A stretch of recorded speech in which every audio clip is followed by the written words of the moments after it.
sulatan ng atong pagkamasahon.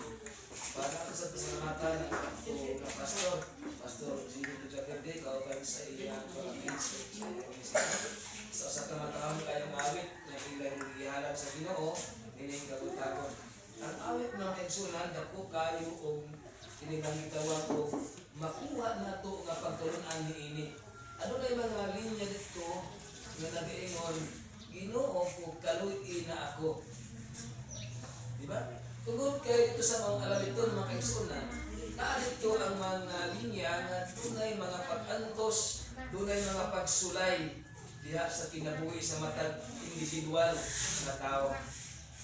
At dunay nakadaiya ng mga kasakit o mga problema. So sabi nga sa ating pastor natin sa ating promosyon na kagatong din nga kamutagon karon. Kung gawin pa ito sa awit mga kaigsunan, dito ang mga punto ba nga tao naghangyo o nagpapiluoy gayon at usa kay tao. Ginoo kaluy-in ako. Ay basin dili ko maantos kining tanan. Di ba? Kung kinabuhi, ay panahon ba nga makingon kita na Lord, di na ko kaya ni. Di ko na ni maantos. Basta di ko na ni kaya. Di ko na magwanta. Di ko na ni maantos. So kaya mo pasamot anak. Una siya nagpasamot niya tungod siguro sa mga pagsulay at atras na ako sa pag-alagad. Hindi ko na kaya. Musibog na lang ko. Dahil ang kasulti, that's die. Diba? Tungod ka di na makaya ng pagsulay.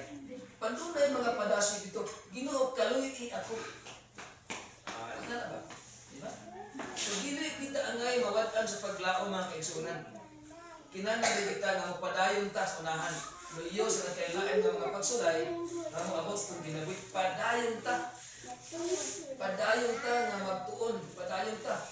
Ato na siya kabantahon nga mga pagsulay.